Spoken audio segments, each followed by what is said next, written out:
I'm excited to introduce our audience today to JD Tremblay, who tells us to hunger for more in life. It is no surprise that JD has written a book about his adventures and experiences. His memoir, Hunger for More in Life, is an inspiring story of how one can overcome any obstacle if they are willing to put in the hard work and dedication. As an ultra endurance triathlete, JD tells us if your goals don't scare you, set the bar higher. Welcome, JD. How are you?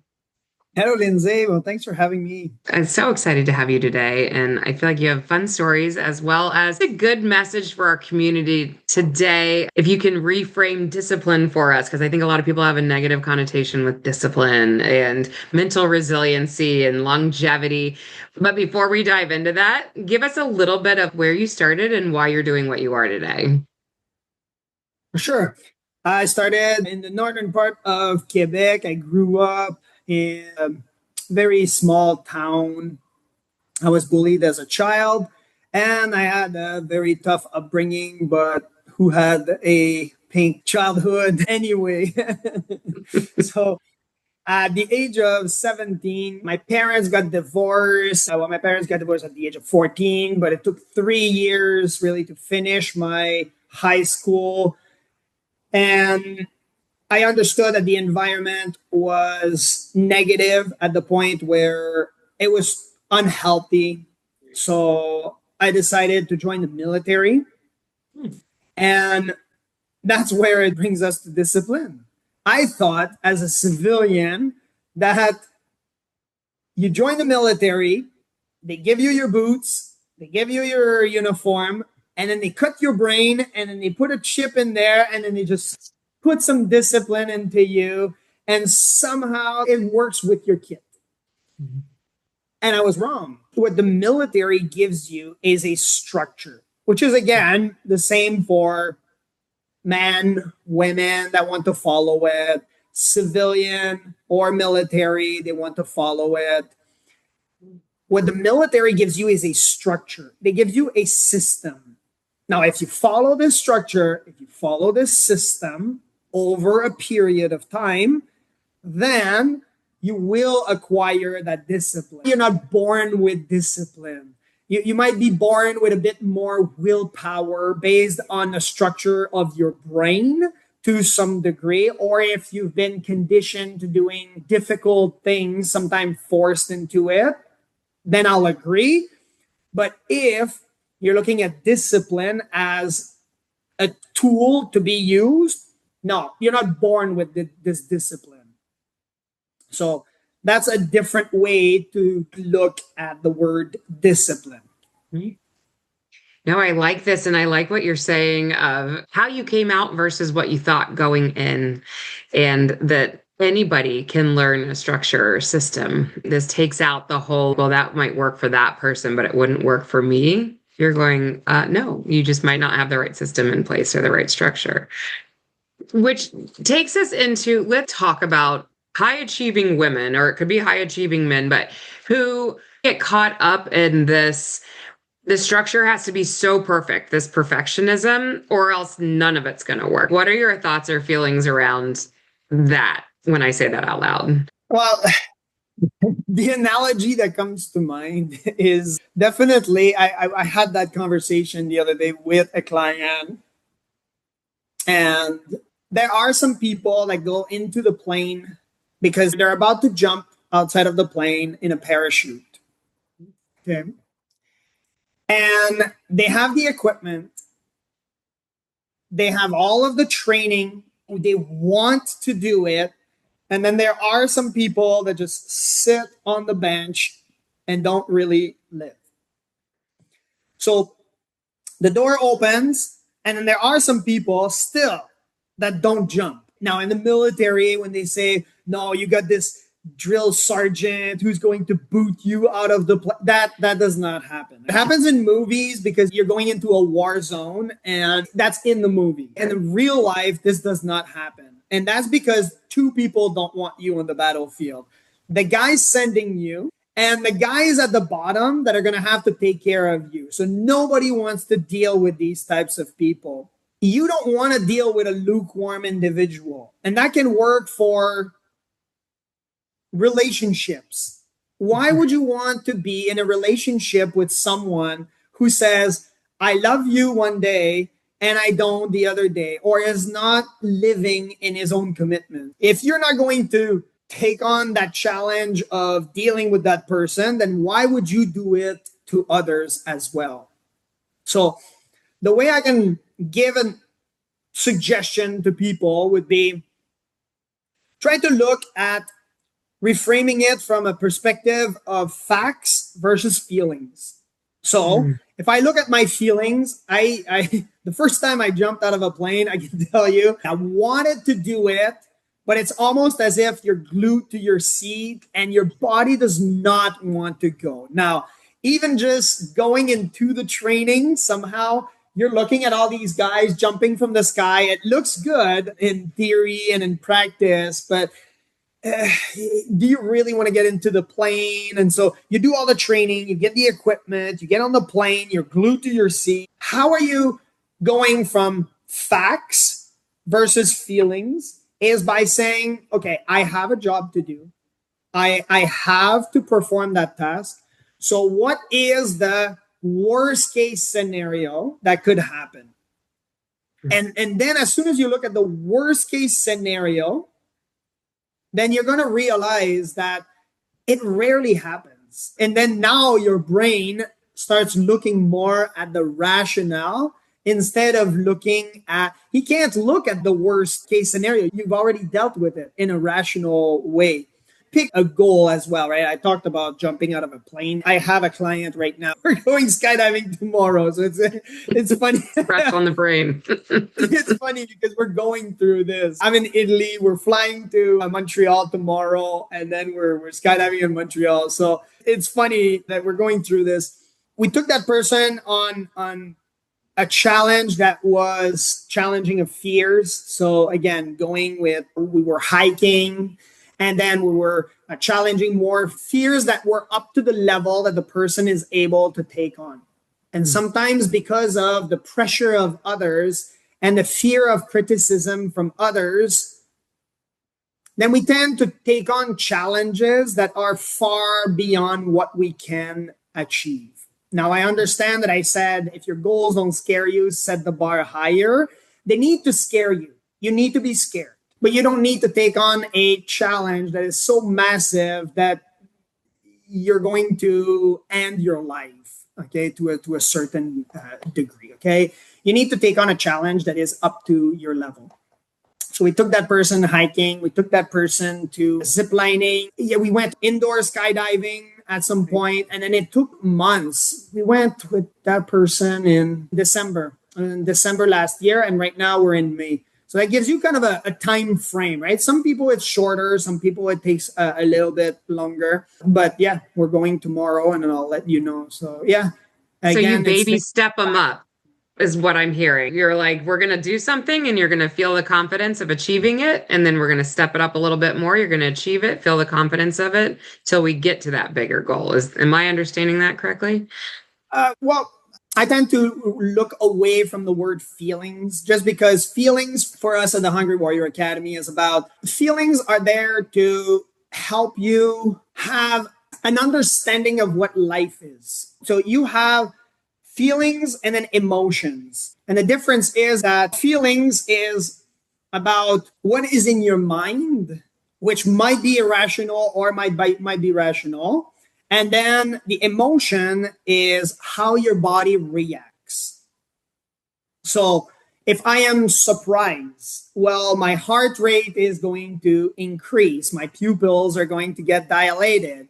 I am most likely going to be in a sympathetic way of dealing with the situation, more a fight or flight or freeze response. So now these are facts versus the feelings where you're not just feeling confident. There's a difference between, again, feeling confident is arrogance.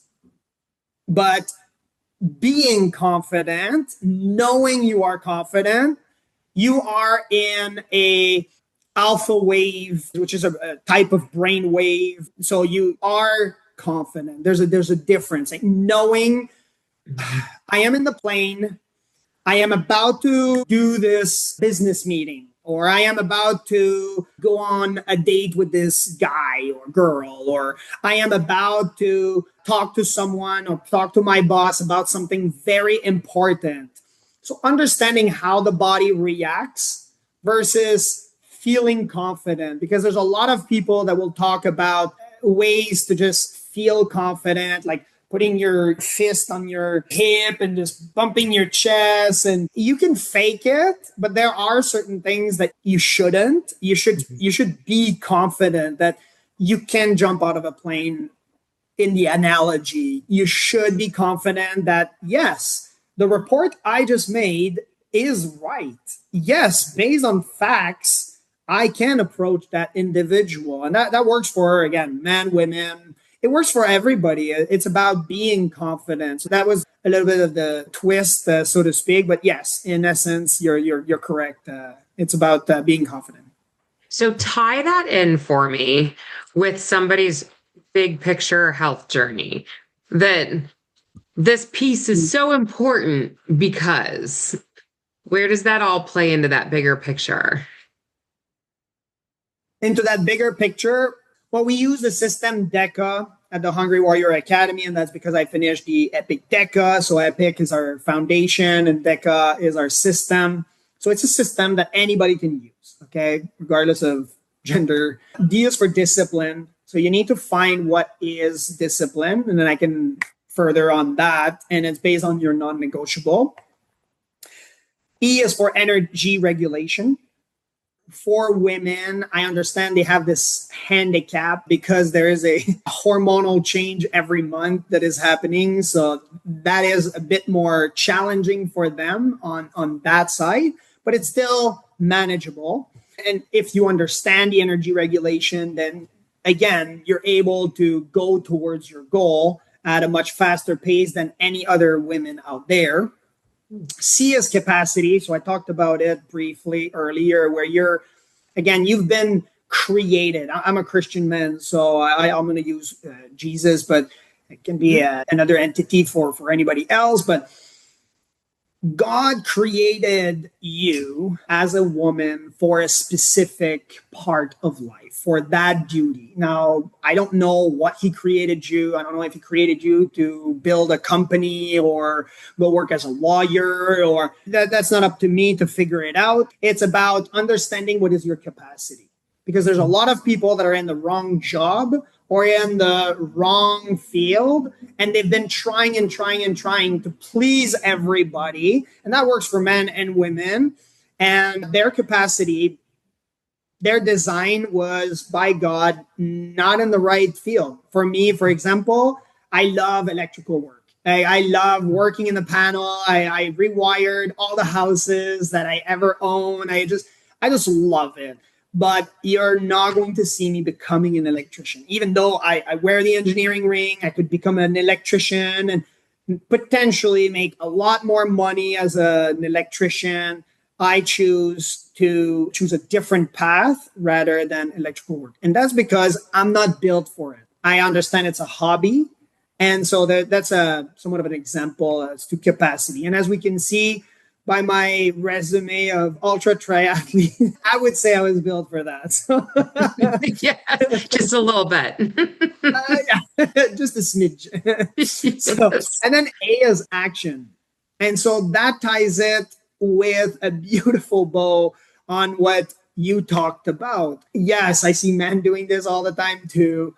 The people that are talking about it or putting all of these plans in place and doing all of these charts and trying to figure out all of these beautiful strategy, sometimes maybe color coded. And they find out that at the end, they could have just done the action that leads them further into their goal, which builds their discipline and which builds their confidence over time. And action is definitely my favorite one. A lot of people get stuck on the seat of the airplane, a lot more people than we think.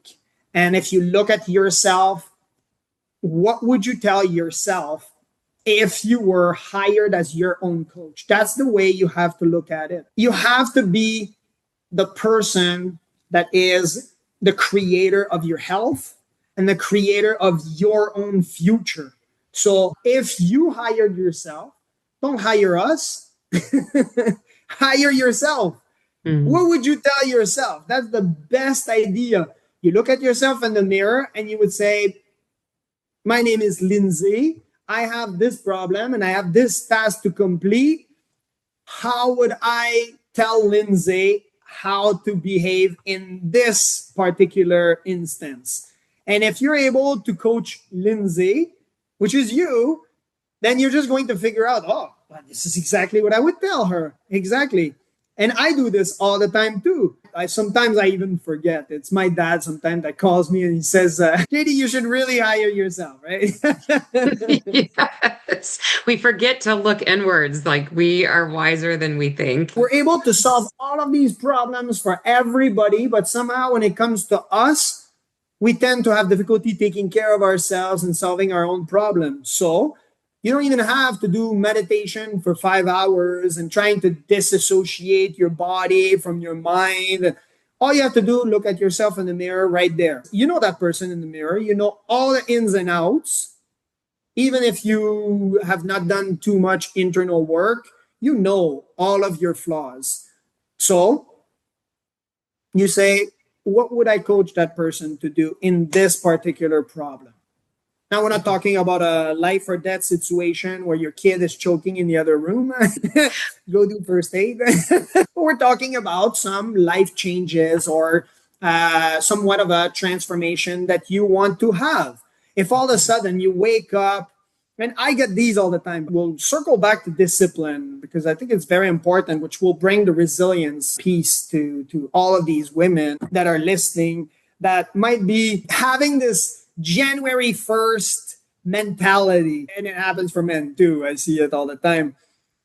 They get a gym membership, and they buy all the right clothes, and then they get the right coach, and then they're all ready. And then all of a sudden, after the first one, it's okay. But then there's a little bit of pain that settles. And then the second one, well, it's not going to be 100%. And then the third one, then the fourth one. And then eventually it just leads to a dropout.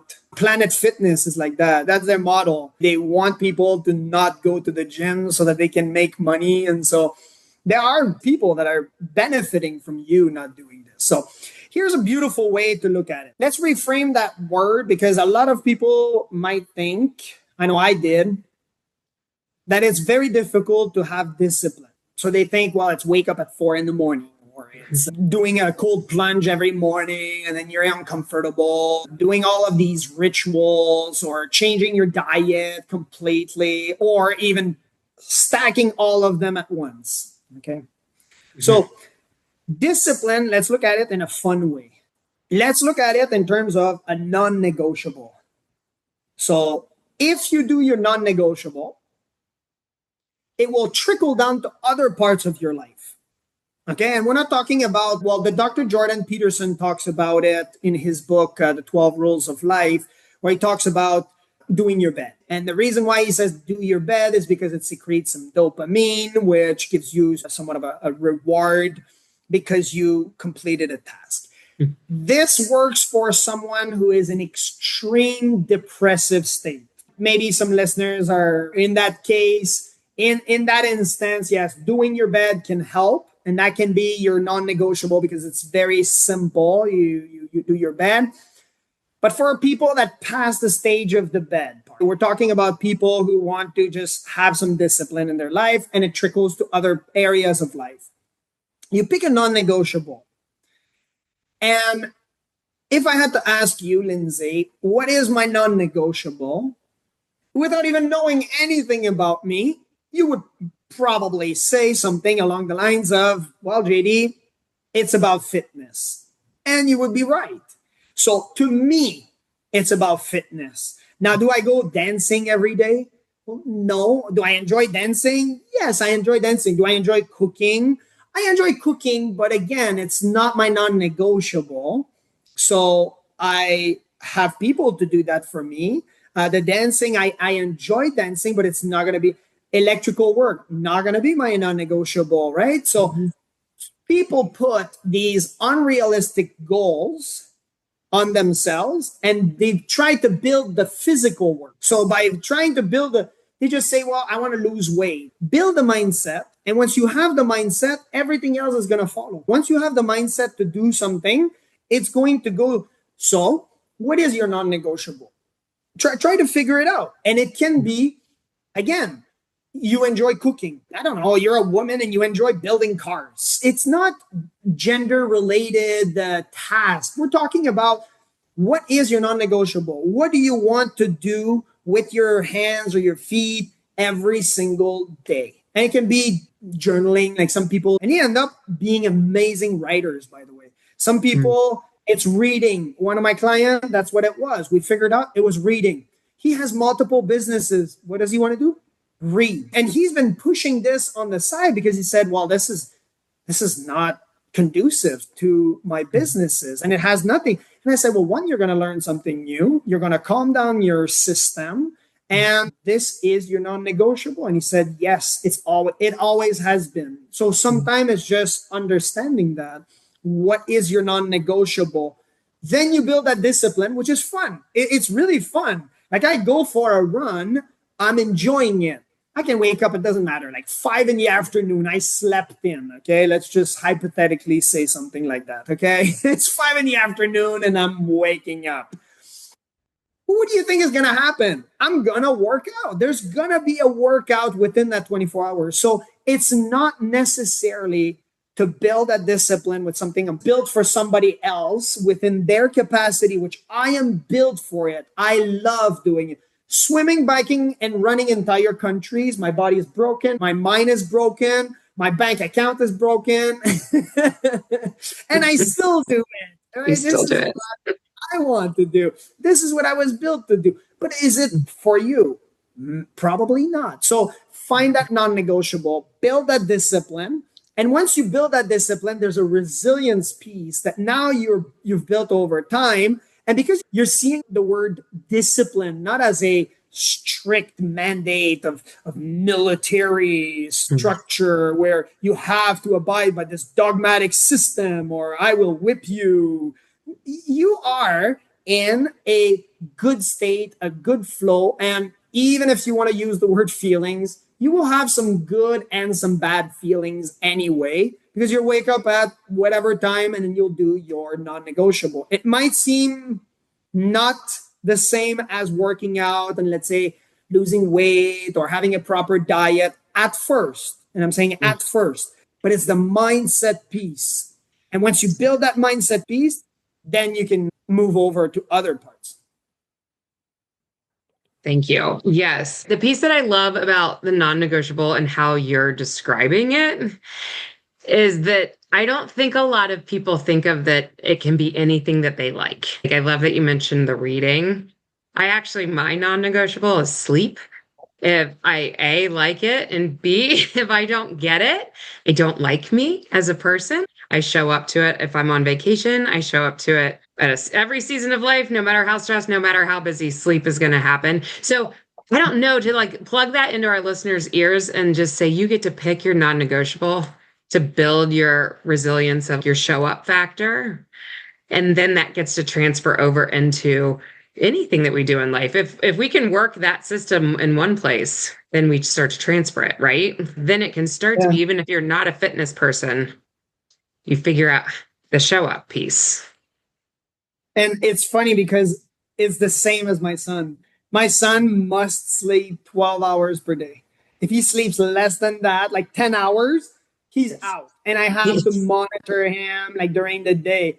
And I would say that there's a lot of people that take their sleep for granted or think that it's something that is not going to be conducive to your growth. Like you're starting to sleep. How is that going to be helpful for me? Like, was it the same for you? Like when you started?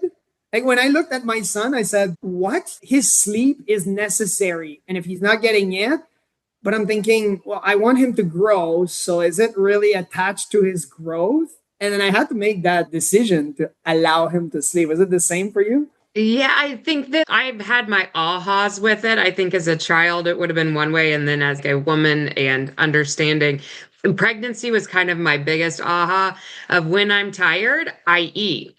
I definitely am a tired eater. And it was like, wait, I have to fix the sleep piece or else this emotional eating piece is quite strong in my life. But you put the sleep in and that emotional piece goes away. So I feel like that's kind of been my trickle into. And then also realizing again, I get grumpy, I get irritable, I don't function on all cylinders like I can. So yes, I guess to your question, but it's interesting, I think, to see how that enters in again all seasons of life. Your son will forever appreciate you making that a priority for him so that he doesn't have to figure that out 20 years down the road and be like, oh, that's the piece I was missing. Yeah, yeah, yeah. I love Mhm. doing testing on him. Yeah. Our kids benefit, right? Or not, I or think we annoy them until they succumb yeah, to our recommendations. exactly. But again, thank you for highlighting that. I really feel like people need to view discipline and these non-negotiables in a different way that's, again, outside of diet mentality. Because when you put a non-negotiable and you think about a diet, then that becomes my non-negotiable is I can't eat carbs, or my non-negotiable is I have to drink X amount of water in a day, where we're saying, let's play with it. Let's have some fun with these non negotiables. That feels Yeah. totally different. Yeah, and then you have people that start dancing with their kids because that's their non-negotiable. So now every Mm, day they're going to dance. Yes, dancing might not be associated with, say, other goals like diet.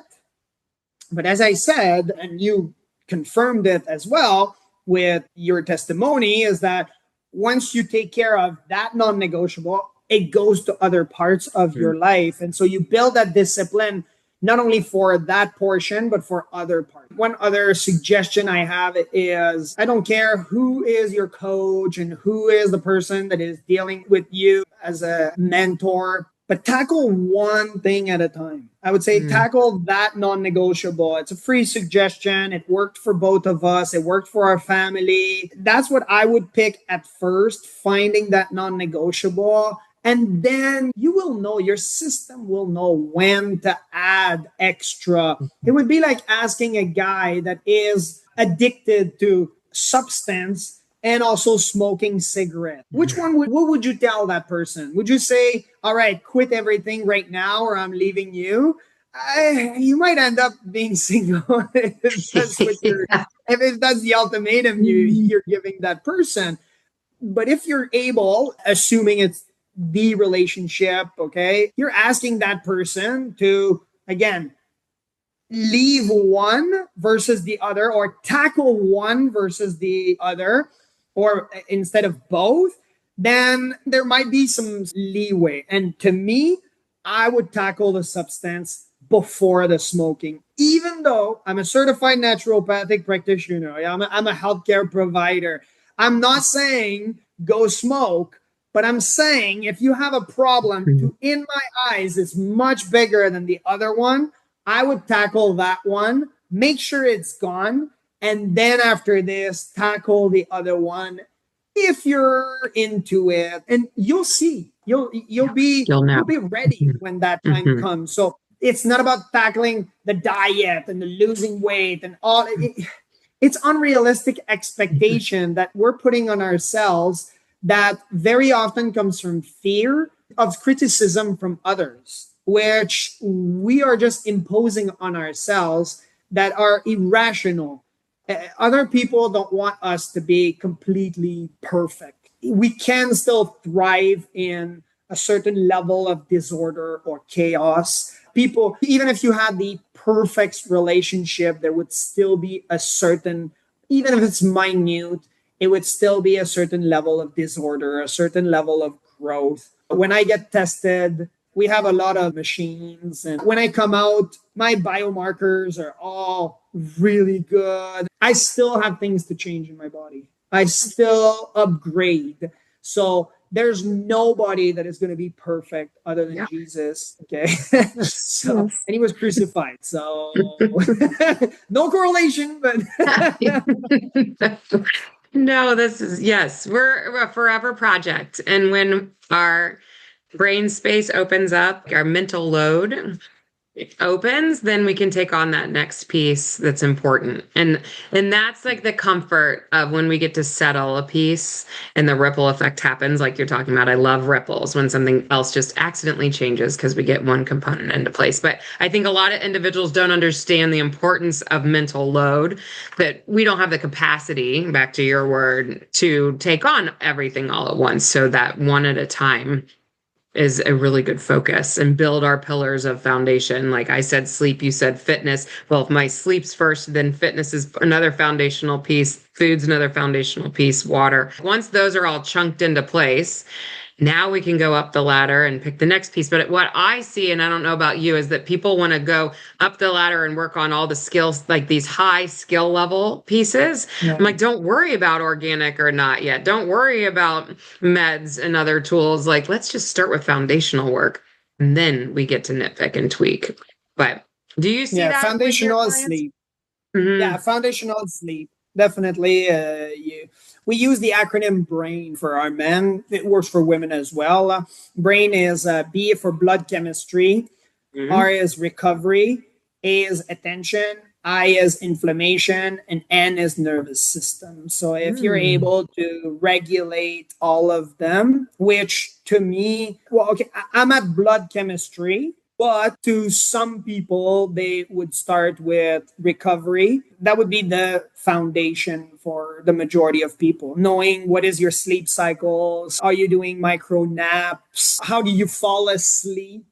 So, are you able to really do some breathing exercise? What is your environment within your recovery periods? So, are you sleeping on the couch and the kids are yelling in the background? Are you trying to relax in a bathtub with some wine and the kids are screaming on the other side of the door? What is the type of recovery that you have?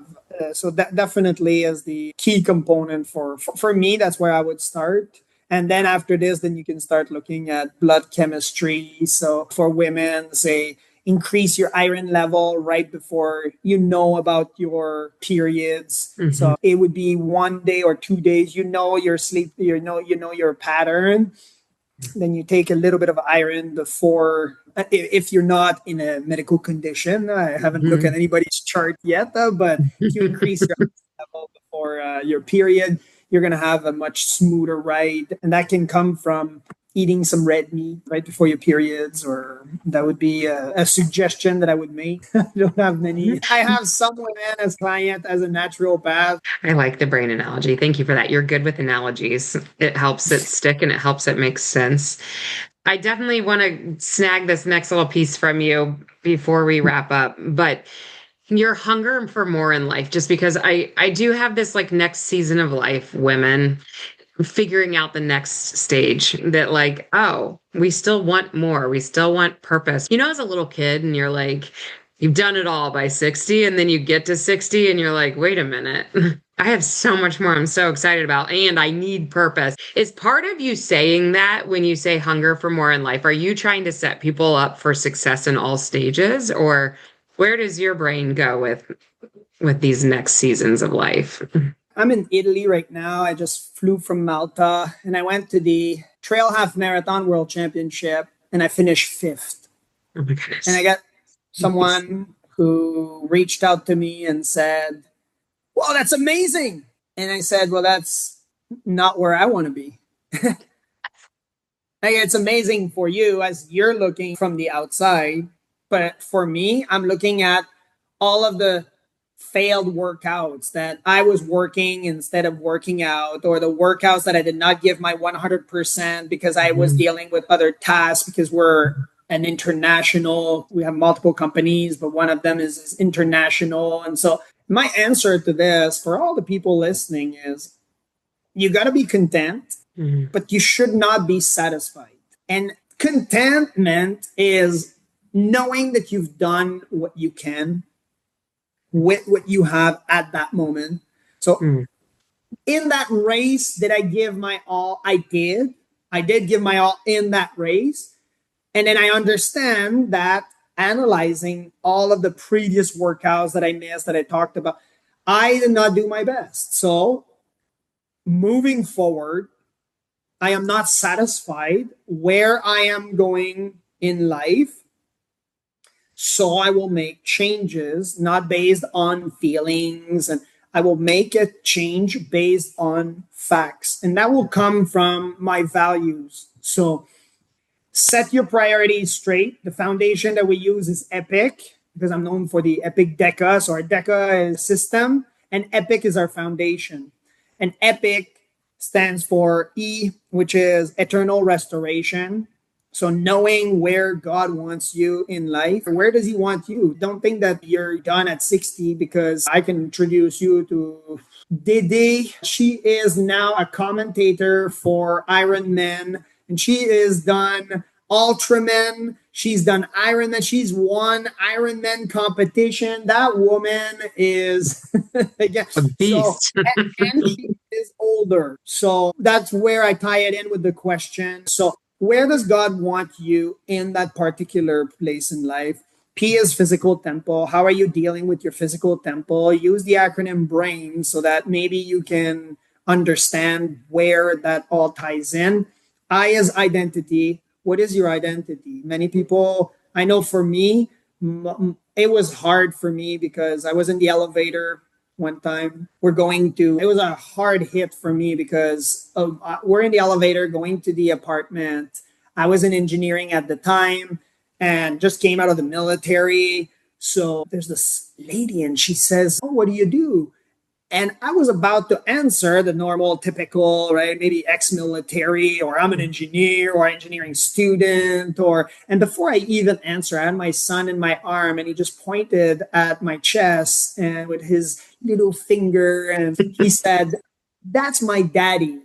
Hmm. And that hit me, and it still hits me really hard because, again, it was to understand, well, my identity is to be a present father at first. And even when we tie it in with E, which is the eternal restoration, that God wants us, our first ministry is our family. And so family had to come first. So again, that's one of the reasons why I came out of the military, is because I wanted to have a more stable life with my kid. And C is community. So be around like-minded individuals that will push you towards healthy behaviors, and you will be more inclined. I'm not saying they will literally take you out of bed to go do some Sometimes they do. Pilates. Yeah, they can. There's a guy, right? We have one of our coaches is an ex-Navy SEAL, right? So if he, I'll give him that podcast, right? I'm sure he'll be excited about this. He'll be like, "Yes, I'll drag you out of bed, JD. I'll raise my hand." I know he's like over the shoulder. Yeah, sack of potatoes. There we go. I can see him doing that. Yep. I Yeah. don't know who said that, but you are the sum of the people that you hang out Mhm. with the Mhm. most. And the quote might be different in some cases, but it really does help. You are able to achieve a lot more by having this level of community, this like minded individual. So, just by understanding this Yes. part, then you know that, well, I'm 60, this is my part of life. I'm building a community that is like minded. I don't have to fit into that system because that's not where God wants me. God wants me in that sense.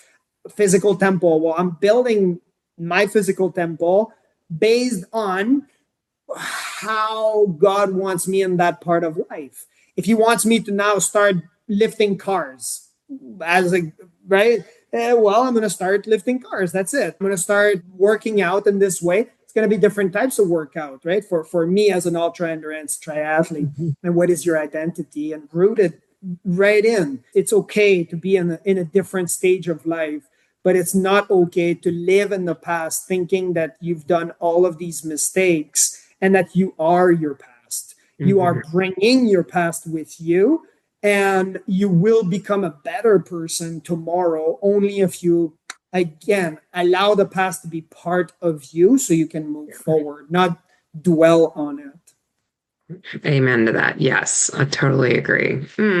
So good. Thank you. To go find your book, to get more of you, where would you direct our listeners? Yeah, the book is on sale at Amazon, all platforms.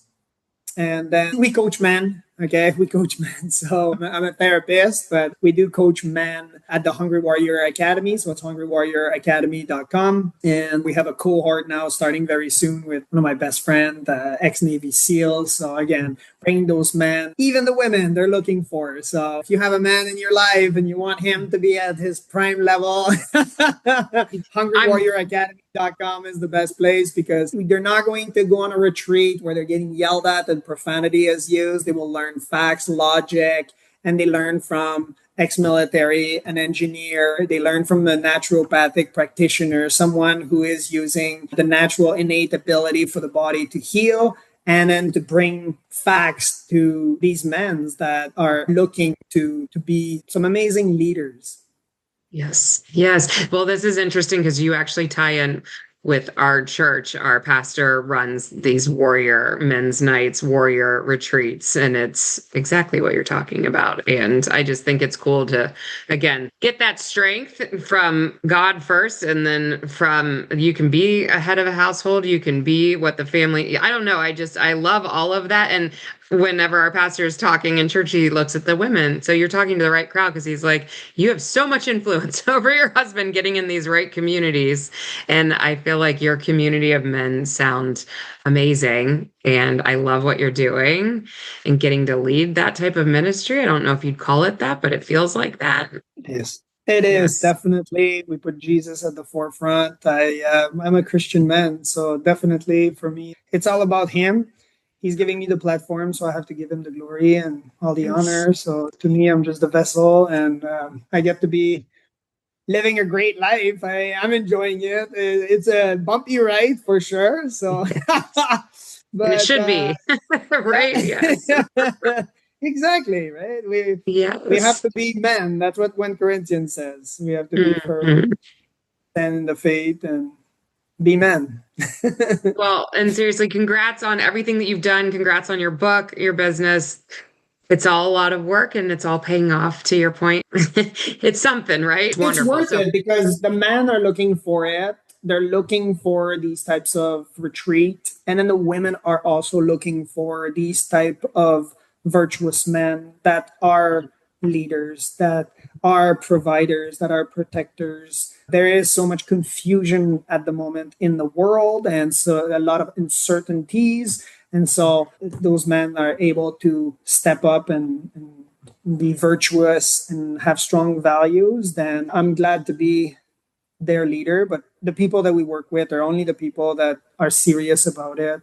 We don't want their money. We want them to have the success. And we even have a list of other providers. So if we're not the right fit, we'll refer them out because we want them to achieve their success. So if we're not the right frequency for them, it's right. okay.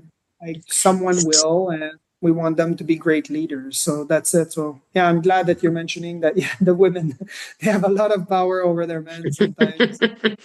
You know where to nudge, right? It's like, Yes. well, how about you try this, right? Maybe we've tried all of this. How about you try something new, which is Yes. quite unique around the world. There's no other organization right now that is like us. That's very cool. Again, congrats. Thank you. Thank you for your time, your wisdom today, and be in touch. All right. Thank you, Lindsay.